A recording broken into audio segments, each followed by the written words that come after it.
So first, I just want to say hello to everyone. Welcome everyone to today's webinar on Your Good Idea. As you can see, getting it from idea to a technology and to a product. Before we start, I just want to remind everyone that this is part of our University Center's webinar series. All of our webinars are available to be found on the Mexico Rainforest website. And I just want to remind people that if you view 7 of them and complete the 7 corresponding quizzes, that you're eligible for our Entrepreneurial Capabilities Certificate, which I'd highly recommend anyone who's interested in entrepreneurship to go ahead and pursue. I'm going to include a link to our website where you can see all those videos and also apply for the certificate in the chat. And feel free to reach out to me at my email or call our offices if you have any questions about that. But now I'll go ahead and turn things over to Susan, who's our presenter today. She's going to introduce herself, and I'll be running slides. So, but just let me know when you're ready to go to the next one, Susan. Okay. So everybody, welcome to Your Good Idea, getting your product from getting your technology from an idea to a product. We are not going to talk about design. That's a whole nother topic that would take me hours to do. We're going to talk about how you do the planning to find out whether you've got a product that you should go ahead with. And that's what we're going to focus on. I'll talk a little bit about myself in the next slide, but you see I have my LinkedIn there, and I welcome you to connect with me on LinkedIn. So I'm a lead mentor for the Innovation Center, the Rainforest Innovation Center's accelerator. And the accelerator involves students and graduate students and professors and taking their good ideas and getting them into market. So why did they ask me to do this? I have more than 20 years in building valuable companies. I mean companies that had equity events and were sold. As a mentor, I'm at a point in my life that I want to invest in entrepreneurs. That means you guys and innovators. And my philosophy is giving first and working with you. So that's why I do what I do for the university. I'll be talking about it a little bit more, but on the 16th, November 16th, starting at 10 a.m., I do a half-hour boot camp on certain ideas that have to do with startups. And then you can sign up for a 30-minute mentoring session. I encourage you to do that. I like to give people numbers because it gives them an idea of the scope of the experience that I've got. Over 600 innovators and entrepreneurs coached and mentored since 1992. 81 tech, biotech, med tech, biopharma, and retail startups during that period of time. And I'm interested in, and I frankly was a founder of 9 different companies. I'm on my 9th one right now.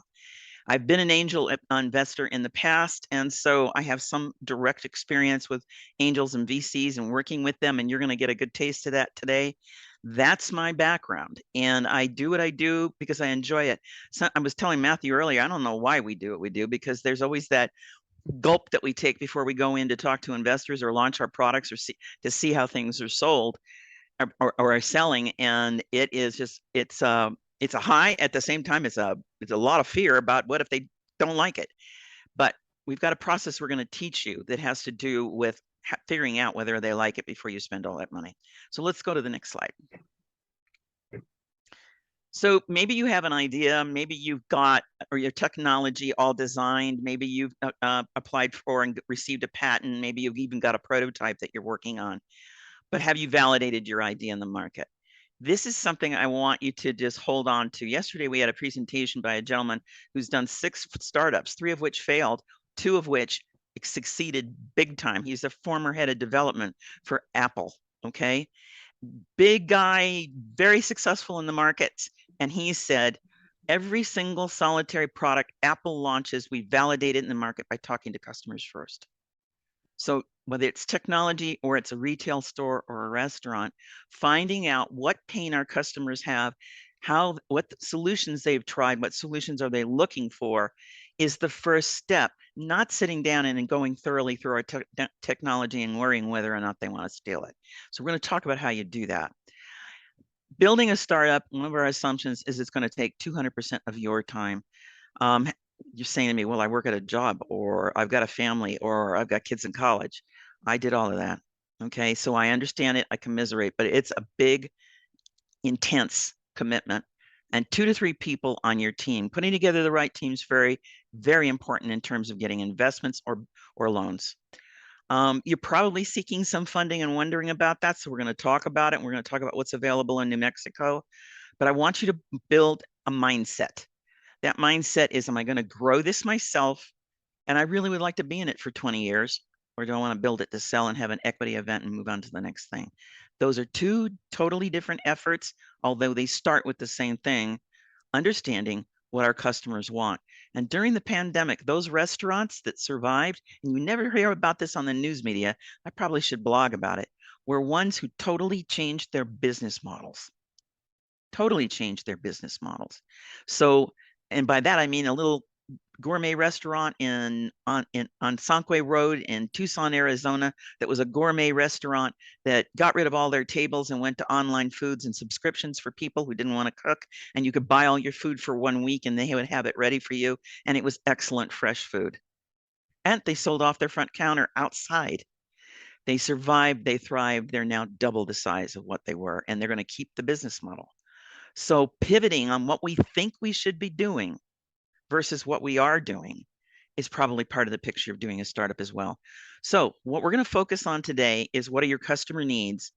What is your market? Does your product fit the market? And then look at how we answer the question, will they buy, before we start talking about being a company.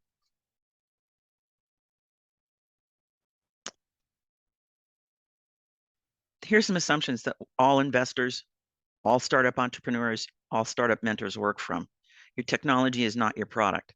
I haven't worked with a technology yet, and there have been, give or take, 300 of them, where what we started with was what we ended up with.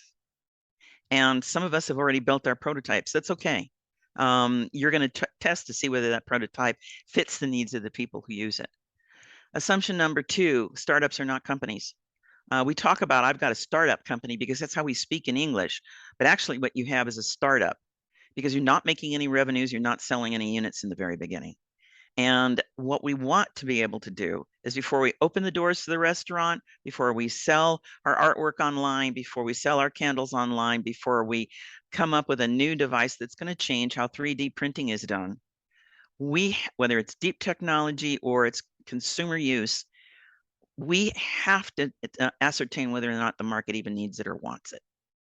And then assumption number 3, same thing I said before, you and your team. And if you don't have a team, you might grab everybody from your grandmother to one of your kids to work with you, because that's what you're going to need, is people who believe in you to work 200%.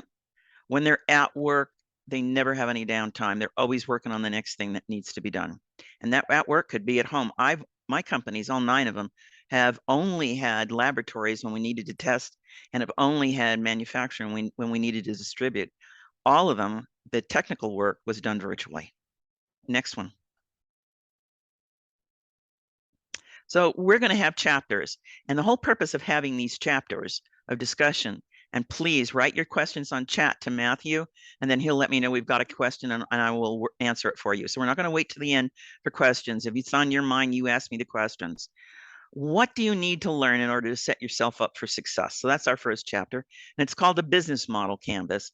I'm going to tell you, if you put Business Model Canvas into the URL that you use, you will find a ton out there. You're looking for a guy by the name of Alexander Osterwilder. He is the father of the Business Model Canvas, and he did it because all of us that were into lean entrepreneurship were doing it anyway. We just didn't make it look like he did. Next slide. This is the Business Model Canvas. There down on the bottom, https://strategizer.com/canvas is where you can find this document. You should do a new one of these every week if you're talking to your customers. So let's say I have a device that sits out in a solar field, and it predicts and ascertains when solar photovoltaic irradiance is going to occur. Photovoltaic irradiance is a fancy term for the sun's not going to shine. And what happens with solar fields is that the operators are responsible for $1 million fine if they're shut down for any longer than 30 minutes. So they have to make a decision. Am I going to buy some energy from somebody else when there are clouds overhead? Am I going to use what I've got stored in my batteries? Or am I going to buy on the open market? And that's what happened to Texas when they had all that cold weather. They had to buy heating online. They had to buy heating online. So what we're going to take a look at is, what do we do with this thing? In the middle, you'll see a column that says value proposition. That's where you write what you think the value of your product is to your customer. What are the benefits? Then we go over to customer segments. That's really markets. What markets are we going to approach? What markets do we think? The first time you fill this out, it's all hypotheses, okay? The next thing we're going to figure out is customer relationships. How do we want to sell to our customers? Are we going to give subscriptions? Are we going to sell products? Are we going to ship to them and they get to pick what they want and send the rest back? What are we going to do? How are we going to sell our products to our customers? The next thing we fill out is the channels. Channels are people who are going to help us. Do we want to sell through Target or Walmart, who are going to third parties these days? We're going to sell through Amazon. We're going to sell through Walmart, who's selling through third parties, or conversely, if with a technical product, are we going to have a lease agreement or a license agreement with somebody who's going to use our manufacturing process and our product, and they're going to manufacture it for us and get us, and we're going to make sure it gets distributed to market. How are we going to sell? What are those timelines going to look like? You don't have to know right now. Just say to yourself, I think I want to do it this way right now. Again, we're creating hypotheses. The next thing that we take a look at is key activity in order. What do we do first, second, third, fourth, fifth? And what are we doing all at the same time? I'll give you a hint on what you all do at the same time. You innovate your business model at the same time you're innovating science, technology, or retail products. And I've seen a ton of innovation. We did have a dip in 1921 during the pandemic, but we've gone back up. In other words, we're creating more startups right now than we ever have. Key resources, what are you going to need? Probably on everybody's list is money. What kind of people do you need to hire? What kind of advisors do you need? Do you want to put together a small board? Is it family, or is it friends, or is it people that with expertise in your technology that you're looking for? And then down to the bottom, what's your cost structure going to be?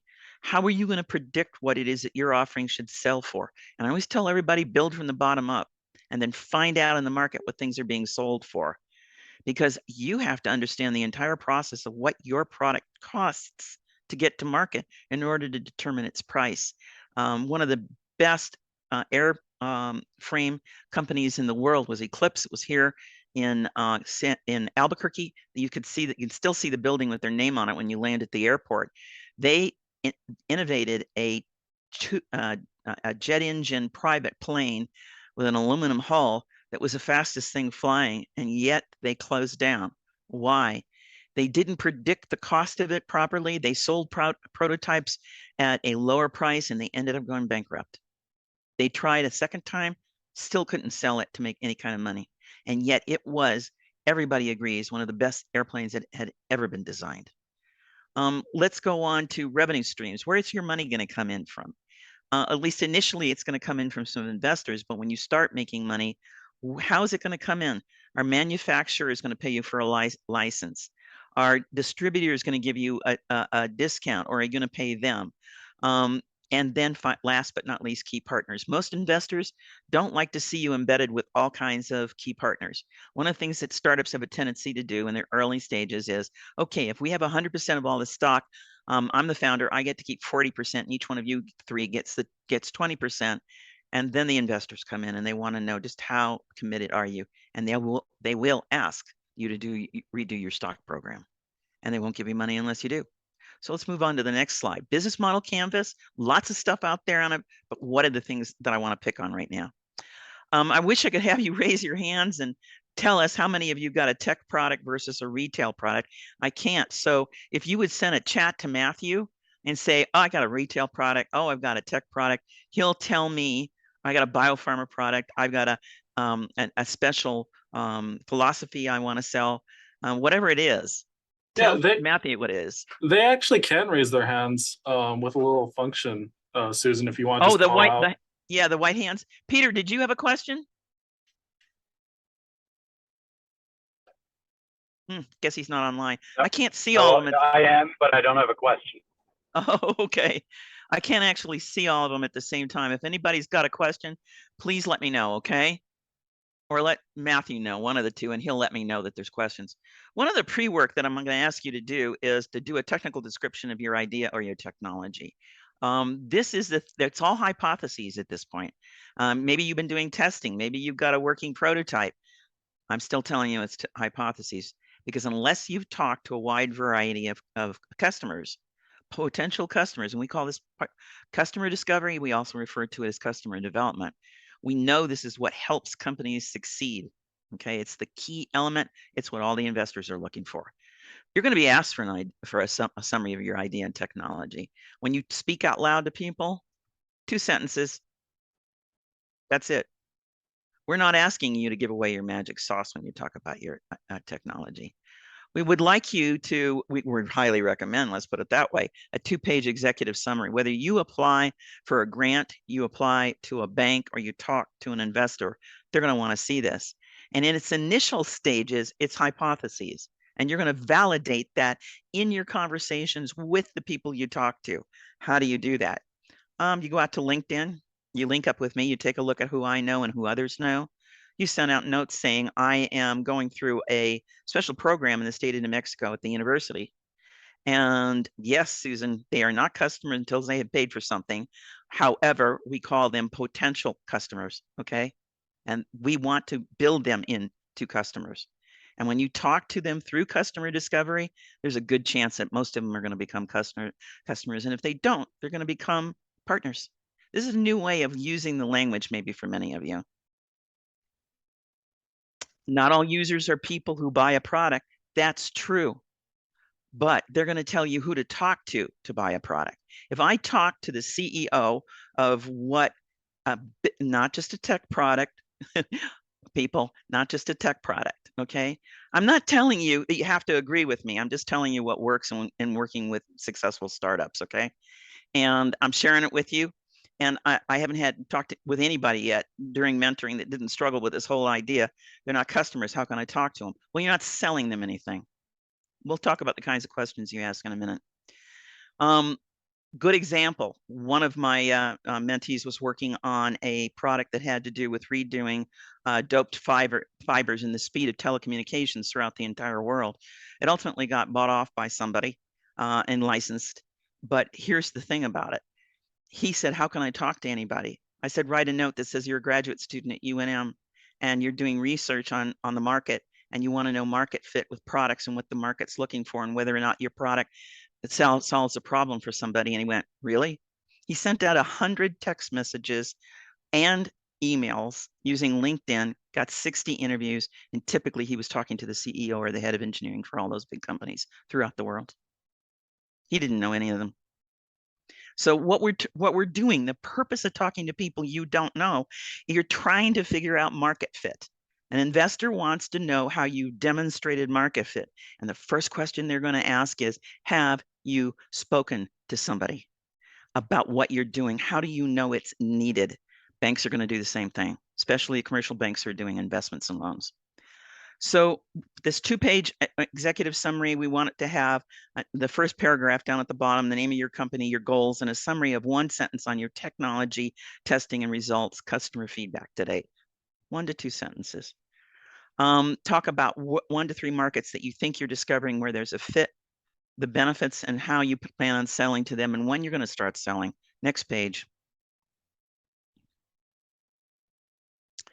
The next thing is a 4-sentence summary on the members of your team. Yes, you're going to receive the slides, I promise. Matthew's going to put them up and you'll be able to get them when I'm done.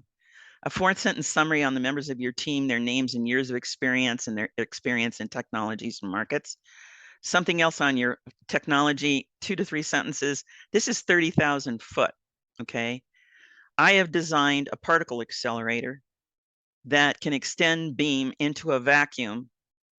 And because of how the particles are formed inside the beam and the shape of the beam, I can turn off your nuclear missile. That actually exists, by the way. What problems does it solve? Is it cheaper, faster? That's what people are looking for. Those 3 things. What problems does it solve? Cheaper, faster. And what you're going to be doing during the interviews is asking people, do you have something that solves the following problems? For instance, my extrusion device for 3D fabrication of buildings doesn't plug up. It can run for 24 hours. Okay, their problems. their problems. What problems do they need to have solved? Okay. The person you're talking to on the phone. We have a thing that we talk about in an industry and in startups, something called pains. What pains are you having with the product market right now? What do you need? And they will tell you, this is what we need to solve the following problem. And then you can say, what if I told you I have an extrusion device that you can use for 24 hours? You can use it with concrete that has fibers embedded in it. You can use it with clay. It'll run for 24 hours and you're not going to have to clean it out every 2 to 4 hours. By the way, that technology exists. Who and what are your markets for your product? Yes, pain points, not systemic. Unless you are advising part of your product, unless part of your product is you also look at their entire production process. If you look at their entire production process to figure out how your thing is going in, it could be systemic. Let's say you offer them the prototype to use in their manufacturing process of 3D buildings. You are going to probably want to go see their site, see how they do what they do. You may find some systemic processes that need to be changed. For instance, their hopper for introducing the materials is so far down the line from where the robotic extrusion device is, it needs to be over the top of the extrusion device for your nozzle to work, which is what we found out. Okay.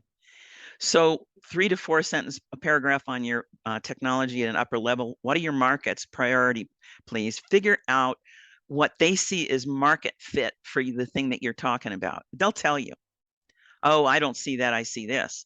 One of the extrusion devices we worked on, we thought we were going to work on it in oil wells. We were going to use it to fill cracks. We discovered we could use it for medical purposes. We also discovered that we could use it for fabrication of hardened materials. So you just have to say to yourself, I'm going to find out things about markets and market size that are different from what I think it is. What is your time to MVP, minimal viable product? You know, Zulily was an incredible company that provided clothing for women and beautiful dresses. They were in the commercial art market, very hot for a long period of time, and then they fell apart because with people staying at home, they didn't need dresses. And it really, at that point, they had been sold to QVC, and that part of QVC's market right now is not operating at a level where they can make any money on it. So if you wonder what happened to Zulily, that's what happened. What is your minimum viable product? What are the steps to getting there? Do you have the time and the money to get there? What are your sources of money? When will the MVP be ready to market? Now, why are you writing this all down in a 2-page document if you don't know the answers? You're doing hypotheses. Hypotheses you need to validate through your interviews with people. How will you enter the market? And finally, what is your ask? How much do you think you're going to need? I wrote down 250K because in general, when you are looking at grants from the federal government, when you are looking at commercial grants, when you're looking at companies that are investing in companies, let's say their specialty is retail or high tech or the restaurant industry, most of the time, this is the number that comes up. I don't know why, it's just a magic number. And if you ask for too little, you may not be able to have enough runway to get where it is you're going when you want to launch. The other part of it is right now in federal grants, if that's what you're looking at, they range from 250 to 660K. And so I've seen first phase ones that have been as big as 1.2 million. So it just depends on what you're doing in your markets and what it's going to take to get to those markets and how complex your device is. But every last one of them in your proposal to them is going to ask you for the information that's in this business model canvas. And what I ask you to do is write it down as hypotheses. Either write it in a regular document or use the business model and stickies. And every time you find out something different, write up a new sticky and put it on. That's why I say it should change every week as you talk to people. Next slide. So I'm not going to go through each one of these because I already did, but this is a good guide for you as to the questions that you can ask. For instance, I think I have developed a device that's going to assess how much water is flowing down river systems and whether or not we're going to run out, which we are pretty much doing, but when are we going to run out and what do we need to do in terms of conservation? Is there a market for that?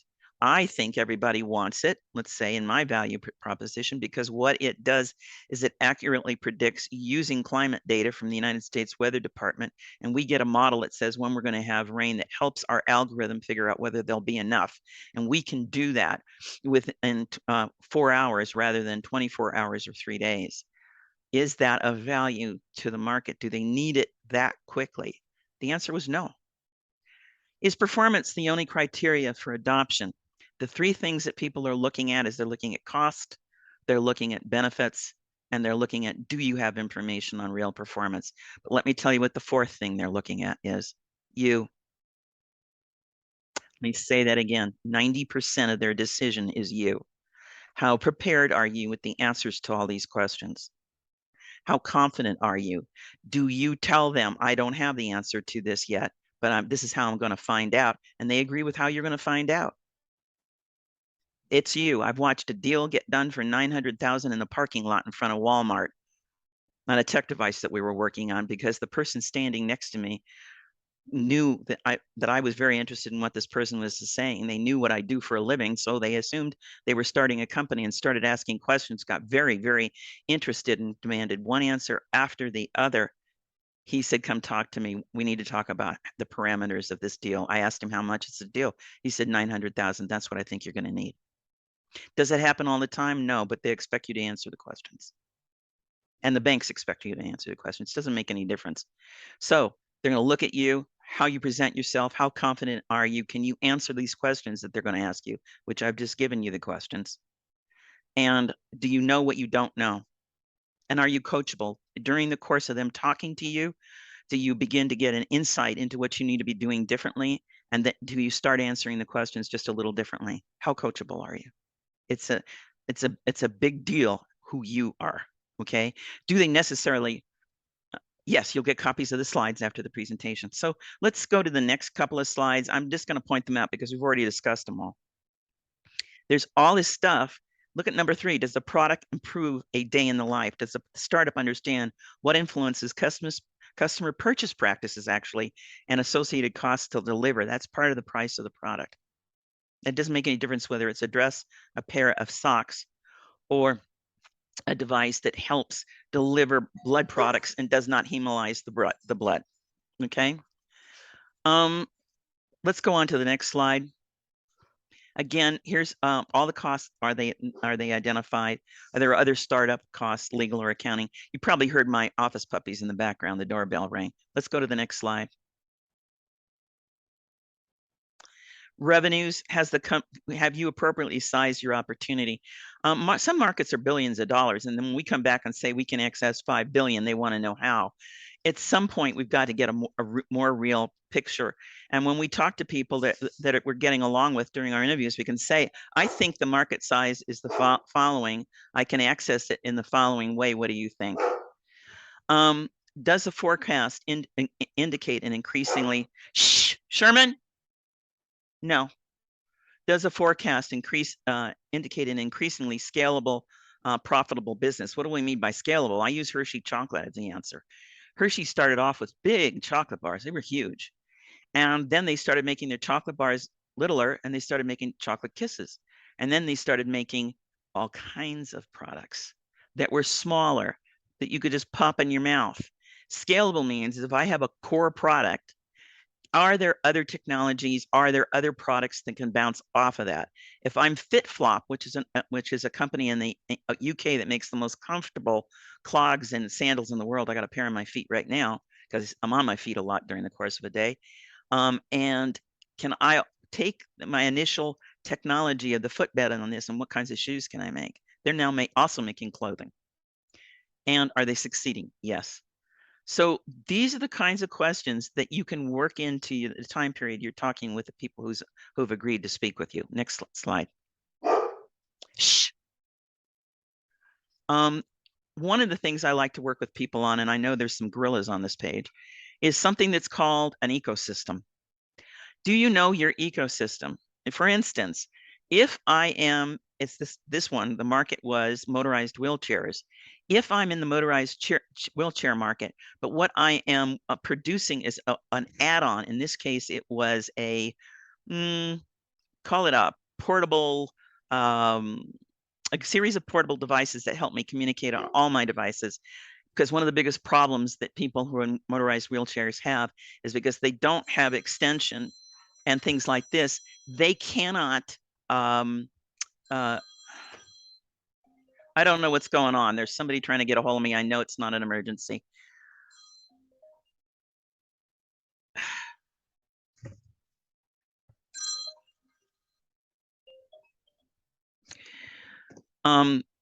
Okay, I know who it is. So basically, this was a device that sat on the back in a backpack that had all my communications equipment, and I could keep everything charged just by putting it near it, and I didn't have to be able to reach it or touch it. And it was called the Sidekick, because the biggest problem that people in motorized wheelchairs have is that frequently their chairs are no longer charged and the devices they're using to communicate are no longer working. And so we said to ourselves, Sherman, no. My dog is named Sherman. He's a big Labrador. So we knew that people would pay money for it. We had a price for it. But what we didn't know was that in order to get it paid, and a lot of people needed to have it paid because they were on limited income, that it was the insurance providers that made the final decision as to what you got. Your doctor could say you needed a chair that lifted you up and down and allowed you to stand, but unless the insurance provider said, yes, you need it, and in many cases, if you weren't working outside the home, they would not approve it, even if you needed it inside your home. All they cared about was that you were safe. So with the device that we had, with them thinking that the majority of people in wheelchairs don't need to work, they need to stay at home, and believe me, that's a huge bias that we're fighting right now. Only 1% of all engineering students and all students who go on to get their PhDs are in motorized wheelchairs. And it's not because they don't want to do it. It's because they can't get the access that they need. And so it was an interesting social experiment. We decided we had a social advocacy role. And we also decided that we needed to discuss that social advocacy role when we were talking to manufacturers, distributors, and other designers who gave us information on size of market, who our customers were, who were in the ecosystem, who was going to help us. The name of the company was Sidekick, and you can see on the big oval with the orange box on it that they were all experienced wheelchair users. And we had people around us, distributors, manufacturers, equipment manufacturers for accessories. And we had to be able to work with all of those and find out what they were looking for next, what they thought the market was demanding. So that's what I mean about talking to your market and finding out who's in it and who you need to work with. Next slide. What about if the product's designed to be easily integrated? We still need to think, and I suspect maybe Susan, you have done this. We still need to think about, is there any cost to integrating it into the current system? Does it have to be screwed on? How does that happen? In the case of wheelchairs are put together by a company by the name of New Motion. For the most part, the insurance companies won't insure them, and the doctors don't see them as appropriate. Neither does any of the legislation if you put it on yourself. So you're taking a liability risk, and that's why they have these companies that have these individuals called ADPs. They are professional technicians who come out and put whatever you need to have put on the chair. So those are the kinds of things you want to find out in the industry you're going into. Are there any restrictions as to integrating that into that system? Does it impact your liability, their liability? Do they have to give approval to it? And what will they say about it's working if it breaks down? Those are just some things you need to find out. They're not necessarily barriers. Taking a look at the market, take a look at that little blue oval there. That's the market when you talk to people about investment, about banking, about taking an interest in being either a channel or partner for you. What is the realistic, accessible market? You're going to have some theories about it. In this particular one, here it was in the billions, 1.32 billion. But the problem is, how are we going to access that market? Okay, so you take a look at the total market. You take a look at how many you think you can reach with their sales channel. That's the yellow. And then the blue is what you're actually going to be able to do. Because we used to have a rule in sales, and I've never been a salesperson, always been a product developer, which means I work with sales to figure out whether we can get into market. But now I do the whole thing because of the work that I do. We always said to ourselves, 500 contacts, 50 potentials, 5 deals. And that was for the size of the deals. That wasn't for like an individual wheelchair. That would have been maybe a deal for 1,000 wheelchairs. Okay, let's go on to the next slide. So market fit, how to figure out whether or not people are actually going to buy. You use your business canvas again to record your hypotheses. They're going to want to buy it. It's easily integratable. It doesn't cost that much. We still have to figure out what the cost of our sales are and add that on and distribute it amongst the devices that we've got. So let's go to the next slide. The big thing about doing interviews is Steve Blank and others like me who do this kind of work, we call it getting out of the office. Right now we're using audio. This is an incredible book. You'll see it at the end on the last slide. It is written by Professor Steve Blank. Steve Blank was the mentor of Eric Ries. Eric Ries was the one who created the lean entrepreneur movement that turned out to be so successful. Yeah, am I a member of that? You bet I am. So make a list of the companies you want to speak to. You're going to modify your presentation to each company, but your presentation is going to last 90 seconds. We'll talk about that in a minute. And you're going to tell them, look, I'm starting up a startup. I'm from New Mexico. This is the product that I've got. I'm really interested in talking to you because of your expertise in doing this inside your company.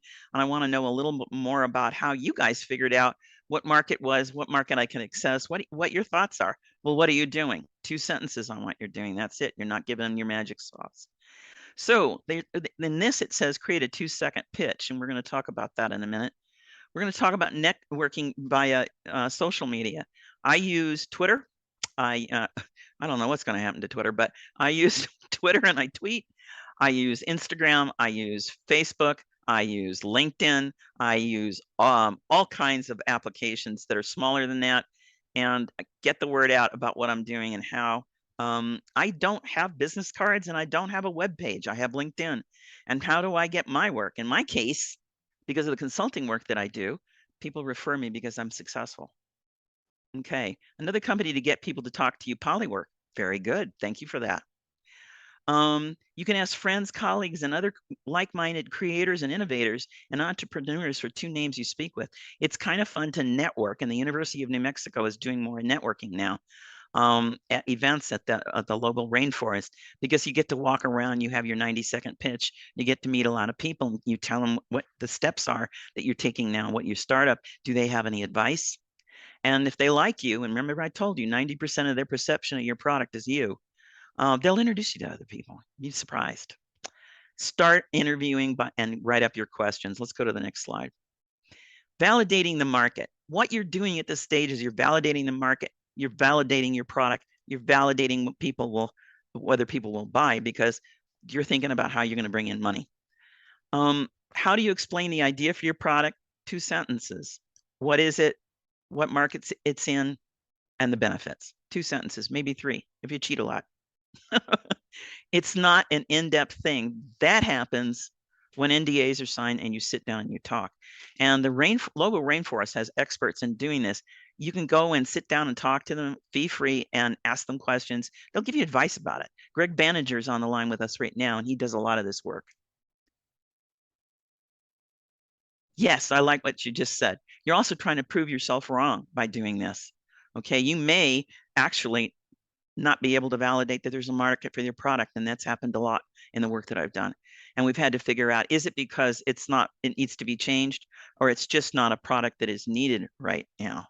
And that happens many, many times. We create a product like a AI program that gives a structure to a landing path to an airport inside of a remote area, and the pilot can put the plane into that, and taking signal can land the plane and get down into this dangerous airport.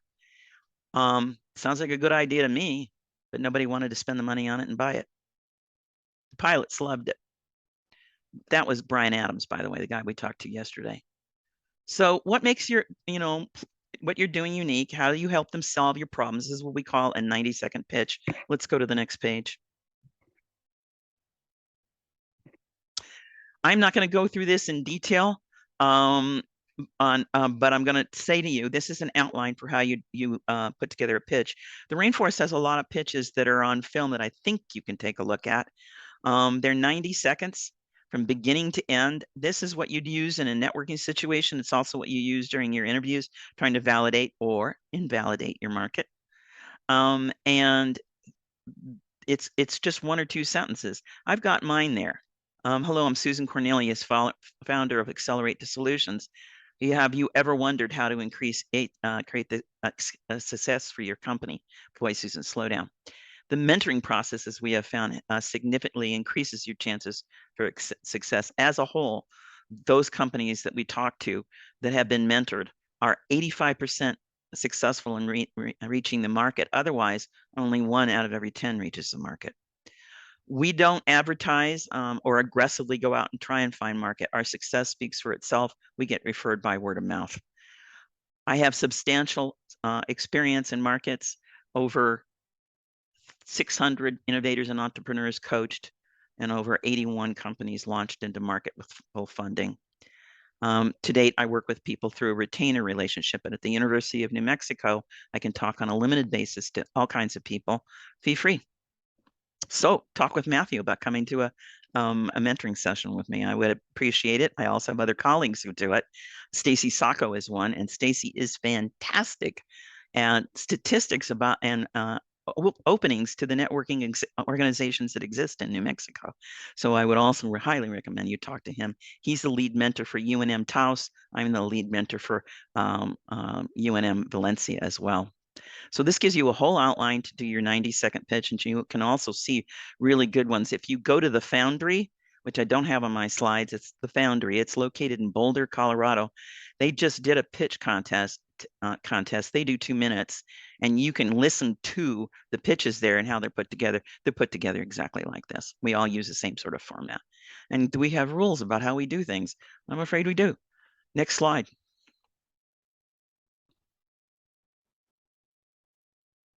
Next slide. Okay, there we go. We're going to talk briefly about patents. Greg, you're on the line. So if I do anything that's wrong, or you want me to say something additionally, you'll let me know.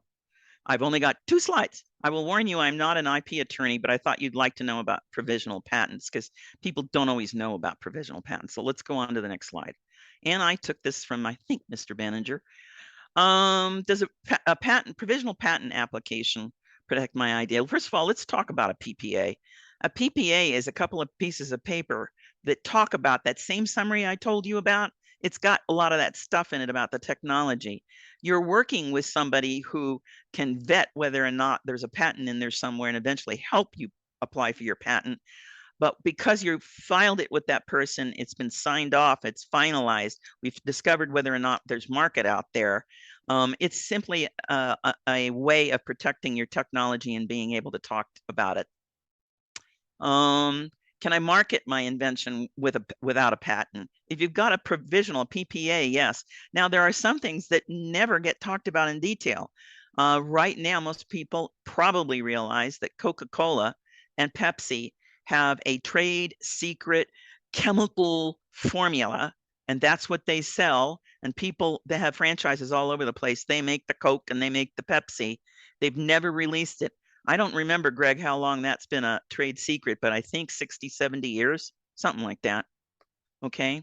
So there are times when we keep it a trade secret. There are times we don't give permission to people to talk about it. Certainly Steve Jobs with the first full Mac computer, the pretty ones that were pink and blue and green and white and came out in the early 80s, they didn't tell anybody what they were doing.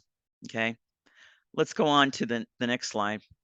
So we're talking about a PPA, happens before a patent. It's good for 364.5 days, okay? And then you have to file a patent. Do we need all my patent application paper finished to get a PPA? It's not a formal document, so it doesn't require the oath, the patent claim, the declaration, although we do ask for a disclosure statement if you're working with the UNM Global Rainforest. Can I include more than one invention in my PPA? Yes, you can, because this is not a document that's going to be reviewed. But if you keep on adding on to what you put in that provisional patent, you may have to file some additional provisional patents. Did I miss anything, Greg?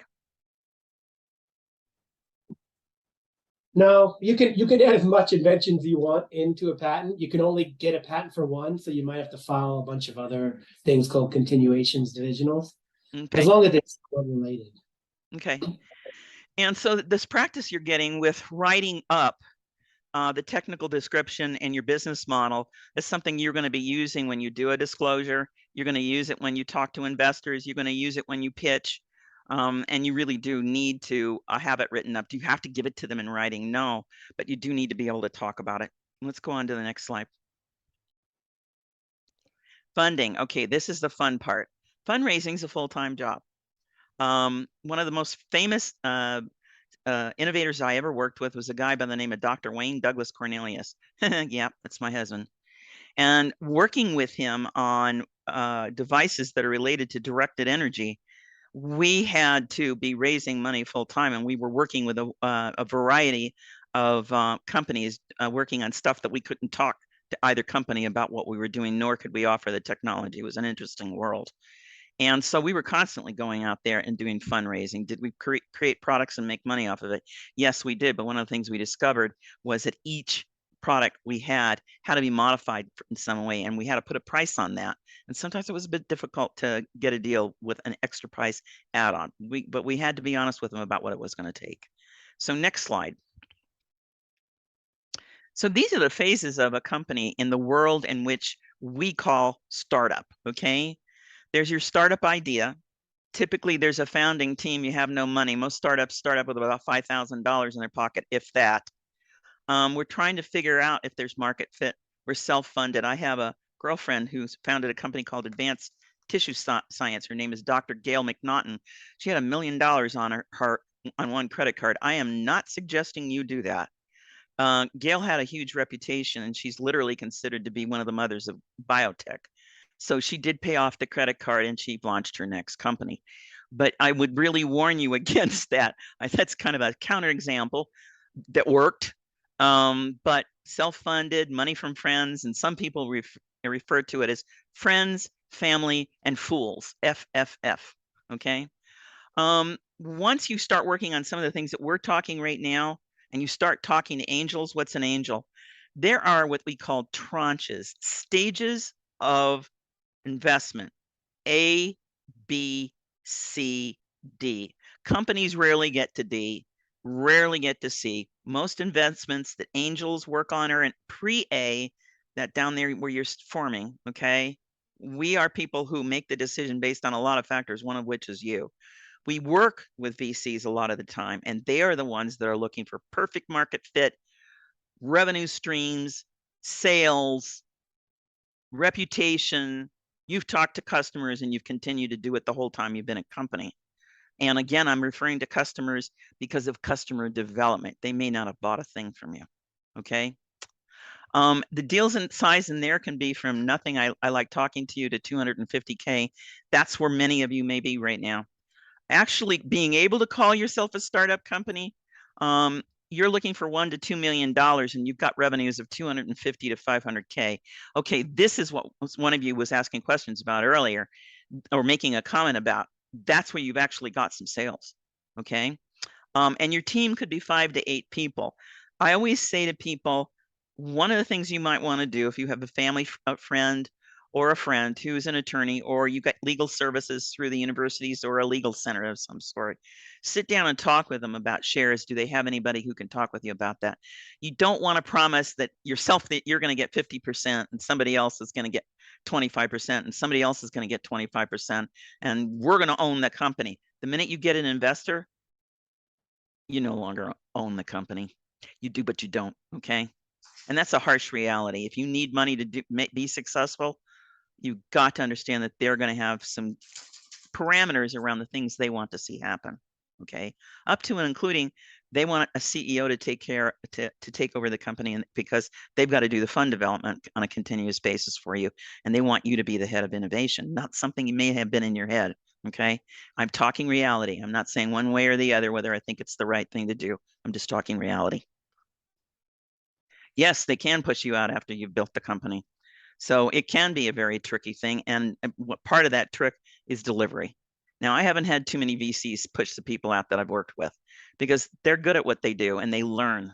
and they take guidance and they get where they want to go by bringing in a lot of people to advise them. I tell them, don't have one advisor, have 5 to 6, and talk to those people regularly. So launch, that's when you, the VC, you feel like you've got a vetted product. It's no longer a prototype, and there is a market fit, and the market is clamoring to get their hands on what you got. Clamoring isn't that they're writing all over social media. They're calling you going, when is that thing going to launch? I needed it yesterday, okay? Scale up, scalability.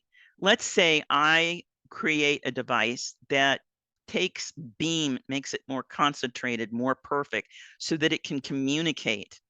And maybe I've been using it for research that has to do with defensive weapons, but instead now I want to use it for communications and make sure that we don't drop off of Zoom or any of our telephones. It will help carry voice. Well, that's scaling up. That's going into a totally different market, okay? Scaling up is that next market. It's also a product that may have had to been modified for that next market. And then exit. A lot of people will tell me, I want to run this company for the rest of my life. I want to leave a legacy for my family and for my children. And I don't have children right now, but I know I want to leave that legacy. Well, there are lots of companies that do that. The Rady family, with their construction businesses and their furniture businesses and their tiling businesses, they scaled up, and now they've got their whole family working in various parts of the company here in New Mexico, and they're doing an incredible job. That isn't always the case with technologies. We may not have the bandwidth to get it to a bigger market. And sometimes we decide we want to make money while we sleep. So we license it out, and somebody else takes over our company. Or our investors, as was pointed out, sometimes force us out because they don't like where we're going with it. I like to say that it's careful exit planning from the very beginning if this is what you want to do. Corporate acquisition is extensive. It's difficult, especially if there is a buyout, and you really need to have attorneys involved. I would say what happened with Twitter was a careful counterexample of what can happen. Okay, so start with an idea, form your business plan, have the attributes of a company, launch, scale up, exit. Let's go to the next one. And thank you for the heart. This one's interesting. This is timing of when you look for money. The FFF stands for Friends, Family, and Fools. I apologize about that. In any case, what we're looking at, you saw those dollar amounts. You're looking at where people are interested in working with you, and people talk about loans. They want to get loans from banks. Look where the banks are. When you're profitable, that's when they're willing to give loans. So we sometimes have to really stretch and do everything we can to keep money into it. If you have a partner in life, that partner needs to be very, very aware of what you're stepping out and trying to do, and needs to be on board with the idea, because it can be a struggle. I know it was for me with my first company back in 2000. We were we were the beta for Google Chrome. All right, so we did well, but there were some sleepless nights into our 3rd year. We didn't think we were going to get anywhere. So in the beginning, you've got an idea. You're talking with friends and family about funding. In the middle, when you've got your beta or your prototype, you're talking to venture capital and strategic partners. These could be people who are doing something along the lines of what you're doing, but they want to see you succeed. Who does things like that? For biopharma, Merck does. Merck has decided they are no longer going to do all their innovation themselves. They're going after small companies that can do it bigger, better, and faster.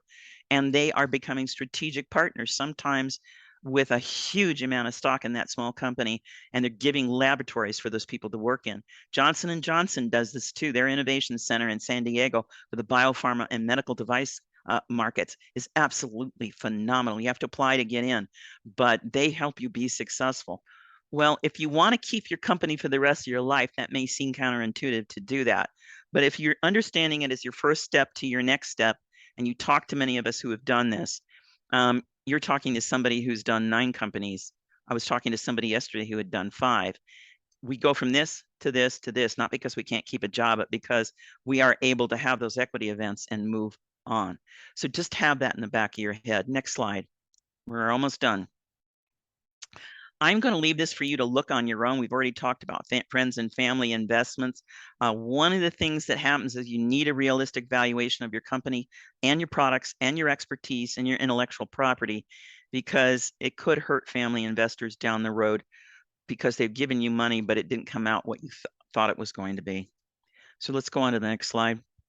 And by the way, these came from John Chavez from the New Mexico Startup Factory. There are crowdfunding, and this works well with a defined product that probably isn't going to morph much. I've seen it work. You know this extremely well in the music market with CDs, extremely well in baby products with a product, you know, like a special cup that you've devised or invented that keeps things cold or keep things warm. Especially with food products like chocolate covered strawberries. That was Sherry's Berries in San Diego. So all kinds of, and sometimes you have to deliver money, and sometimes you have to deliver product, and sometimes you deliver both.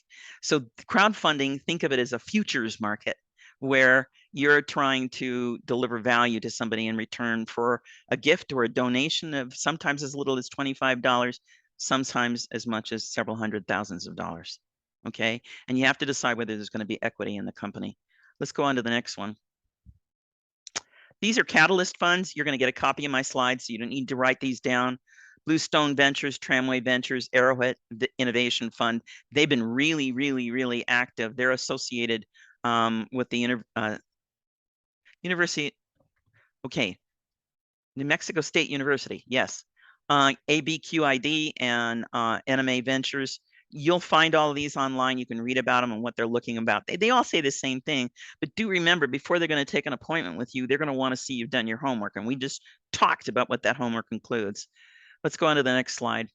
And those are 100,000 to 600,000 investments. This is the bigger ones, 1 to 3 million equity. Now the federal government is giving large phase 1, phase 2 loans. How many loans are, grants? You don't ever have to pay them back. These equity investments, you're paying something back. But the federal government's a good place to start, but don't make a habit out of it for funding your ideas. You really, to find market, need to be working with private funds. The other thing that's really interesting is that these days, the federal government is requiring you to get coaching from mentors who talk with you about how you're going to access federal funds, and it has to be part of your proposal. So these are some of the ones that are working in New Mexico. Next slide. Bootstrap, these are our alternatives to financing.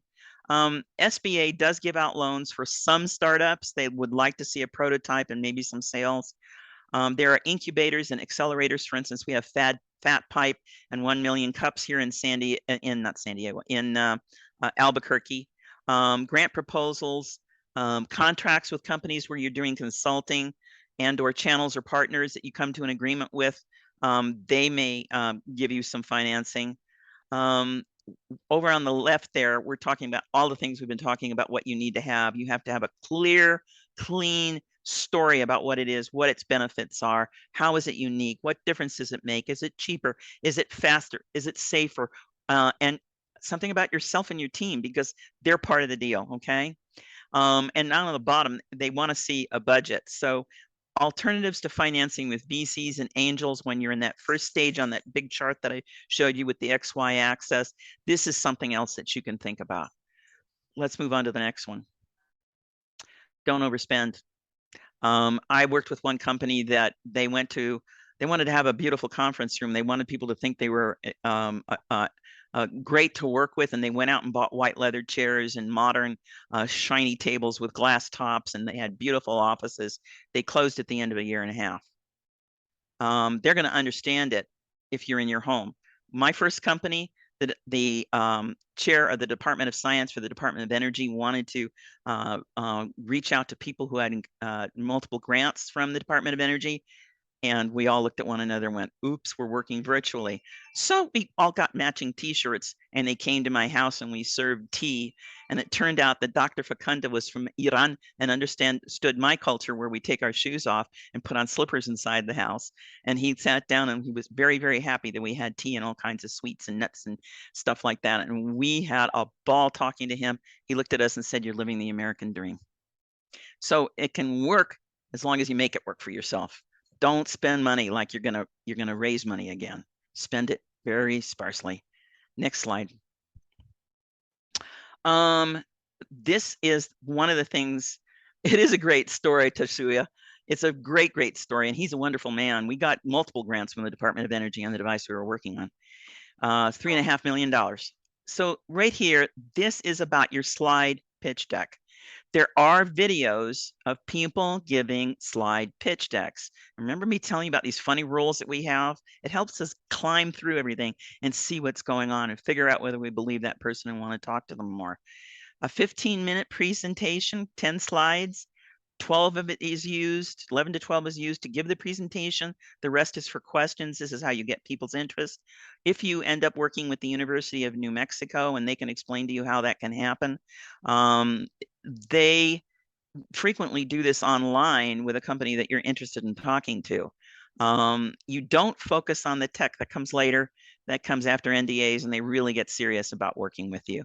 You giving them a fantasy. What if we could predict photovoltaic irradiance within 10 minutes, which is one device did do?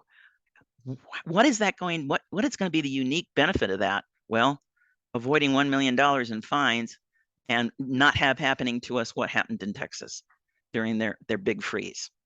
All right, Sandy, thank you for being here.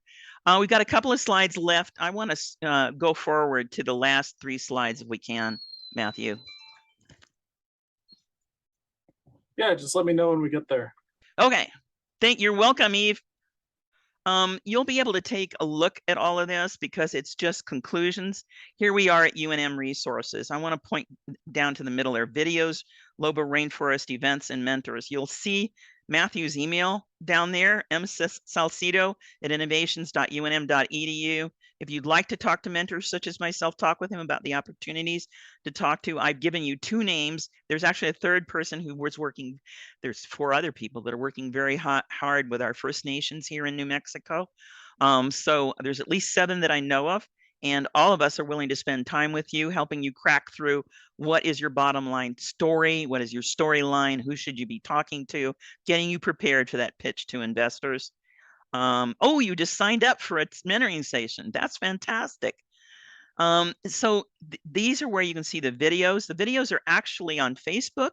They're on the website and they're on YouTube. And you'll see me teaching some of them. You'll see some of the other mentors teaching them. If you take 7 of those, and let's go to the next page.